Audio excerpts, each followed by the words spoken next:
നെഞ്ചിലൊരാളില്ലേ കിളി കൊഞ്ചണ മൊഴിയല്ലേ ചഞ്ചലമിഴിയല്ലേ മലർമഞ്ചമൊരുങ്ങിയില്ലേ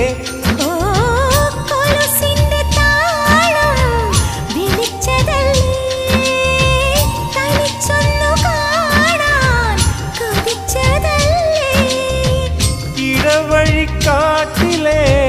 ഇലഞ്ഞിതൻ ചോട്ടിലെ ഇക്കിളി മൊട്ടുകൾ നുള്ളിയെടുക്കാൻ ഇന്നും ഒരാശയില്ലേ